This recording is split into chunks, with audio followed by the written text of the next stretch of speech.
दररोज सकाळी एवढी घाई होते ना, पोहा आणि उपमाशिवाय दुसरं काही करावंच वाटत नाही. कारण इतकं कामं असतात आणि पटापट काहीतरी नाश्ता बनवायचा असतो, तेव्हा मी तेच बनवते. पण आज खूप सारा वेळ होता. चला म्हटलं नाश्त्याला आज नवीन काहीतरी बनवूया. तर कद्दू होता, छोटाच होता. त्याचे धपाटे बनवायचे होते, पण छोटा पुरणार नाही म्हणून म्हटलं चला नवीन ह्याची रेसिपी ट्राय करूया.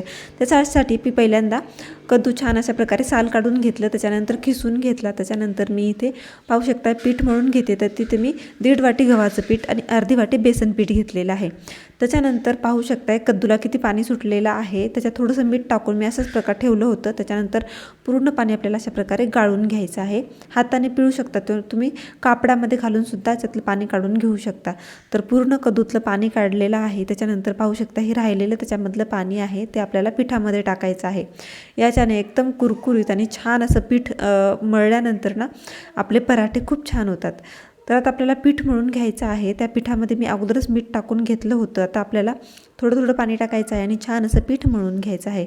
पीठ मळल्यानंतर थोडंसं पिठाला अशा प्रकारे तेल लावून घ्यायचं आहे आणि झाकून ठेवायचं आहे.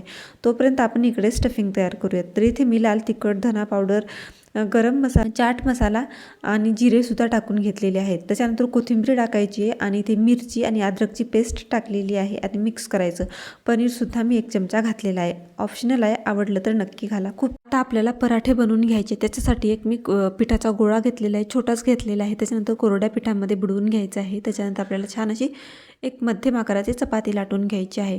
पाहू शकता अशा प्रकारे पातळ लाटून घेतलेली आहे, जास्त काही मोठी नाही. आपल्याला लाटून घ्यायची सेम साईजची. आता दुसरीसुद्धा आपल्याला तशीच लाटून घ्यायची आहे. त्याच्यानंतर आपल्याला जे छान असं सारण बनवलेलं आहे ते भरपूर सारण आतमध्ये भरायचं आहे. मी अगोदरच आपण मीठ टाकलं होतं, काही मी नंतर मीठ टाकलेलं नाही. आता दुसरी चपाती त्याच्यावर ठेवायचं आहे आणि त्याच्या कडा बंद करायचे आहेत. पाहू शकता अशा प्रकारे.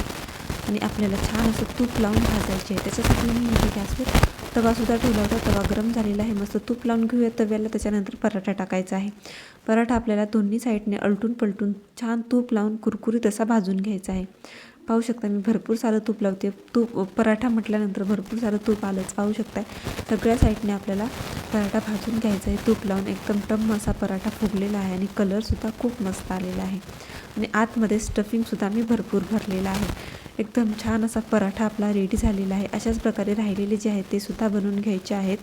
आणि पाहू शकताय आतमध्ये किती सारण भरलेलं आहे. 1 नंबर पराठा झाला होता. तुम्ही नक्की ट्राय करा. व्हिडिओ आवडला असेल तर लाईक, शेअर आणि सबस्क्राईब करायला विसरू नका. प्लीज लाईक, शेअर आणि सबस्क्राईब.